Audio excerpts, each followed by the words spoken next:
سب سے اچھا ذکر کون سا ہوتا ہے؟ سب سے اچھا ذکر اللہ کا ذکر ہے۔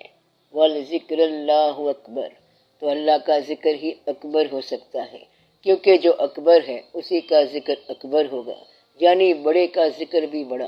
دوسرا طریقہ جو ہے وہ محبت کی دنیا میں یہ ہے کہ اللہ بھی حضور پاک صلی اللہ علیہ وسلم کا درود پڑھ رہا ہے تو ہم بھی درود پڑھتے جائیں، یہ اللہ کے عمل کا ذکر ہے۔ تو ایک ذکر تو یہ ہے کہ اللہ کو یاد کرنا، حضور پاک صلی اللہ علیہ وسلم بھی اللہ کو یاد کر رہے ہیں تو ہم بھی اللہ کو یاد کریں۔ اور دوسرا ذکر یہ ہے کہ اللہ بھی حضور پاک صلی اللہ علیہ وسلم کو یاد کر رہا ہے تو ہم بھی حضور پاک صلی اللہ علیہ وسلم کو یاد کریں۔ یہ دونوں ذکر برابر کے ہیں، انہیں برابر کہنا نہیں چاہیے لیکن سمجھنا برابر چاہیے۔ اللہ تعالیٰ کے ہاں جو ذکر ہے مرغوب اور پسندیدہ عمل ہے وہ یہ حکم ہے کہ یعنی اللہ اور اس کے فرشتے نبی صلی اللہ علیہ وآلہ وسلم پر درود بھیجتے ہیں، تو اے ایمان والو تم بھی درود اور سلام بھیجو۔ اور حضور پاک صلی اللہ علیہ وآلہ وسلم کا جو عمل ہے وہ یہ ہے کہ اللہ تعالیٰ کی تسبیح بیان کرنا اور اللہ کا ذکر کرنا، اس لیے یہ دونوں راستے یکساں ہیں، تو یہ ذکر جاری رہنا چاہیے۔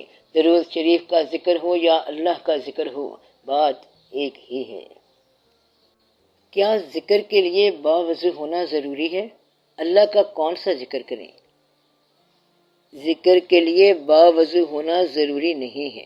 اللہ کا ذکر اسم ذات کا ذکر یعنی اللہ ہے۔ بزرگوں نے ساتھ ہو لگا کے اللہ ہو کا ذکر بھی کیا ہے۔ اس کا طریقہ یہ ہے کہ جب سانس لو تو اللہ کہو اور جب سانس باہر نکلے تو ہو کہو۔ جب آپ تجربہ کریں گے تو بات سمجھ آ جائے گی۔ ہو جو ہے یہ ہو کا بھی مخفف ہے، اس کا مطلب ہے وہ اللہ۔ اس کا ایک اور مطلب یہ بھی بتایا گیا ہے کہ اللہ تو اللہ ہے اور ہو اللہ کے محبوب صلی اللہ علیہ وسلم ہیں۔ کلمہ طیبہ کا ذکر بھی کرتے ہیں لیکن کلمے کا ذکر کرتے وقت کچھ رہ جانے کا اندیشہ ہے، نامکمل ہونے کا اندیشہ ہے کہ درمیان میں کچھ رک نہ جائے۔ تو اللہ کا کوئی بھی ذکر جو ہے یہ ذکر ہے۔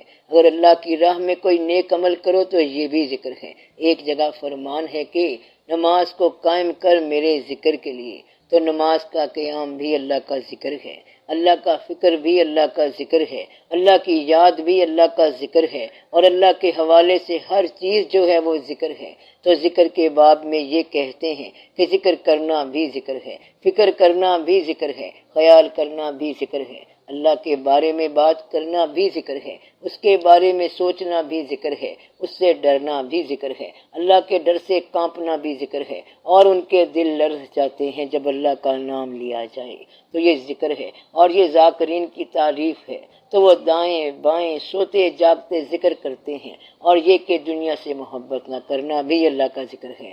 اللہ کے ذکر میں بتایا گیا ہے کہ کچھ لوگ ہیں جو خیر اور آخرت کے طلبگار ہیں، اور اس کے برعکس کچھ لوگ دنیا کے طلبگار ہیں۔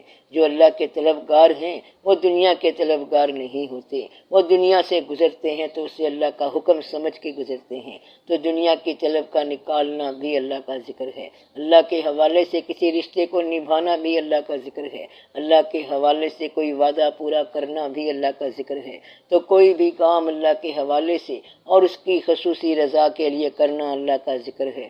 اگر آپ نے یہ کہا کہ میں یہ کام اللہ کے لیے کر رہا ہوں تو اس کو استقامت اور خلوص سے کرتے جاؤ، تو وہ اللہ کے لیے ہوگا، وہ ذکر ہوگا۔ ذکر کا معنی یہ ہے کہ اللہ کے راستے کی طرف جانے والا جس خصوصی انداز سے یقین کے ساتھ چل رہا ہے وہ ذکر ہے، ایسا ذکر ہونا چاہیے۔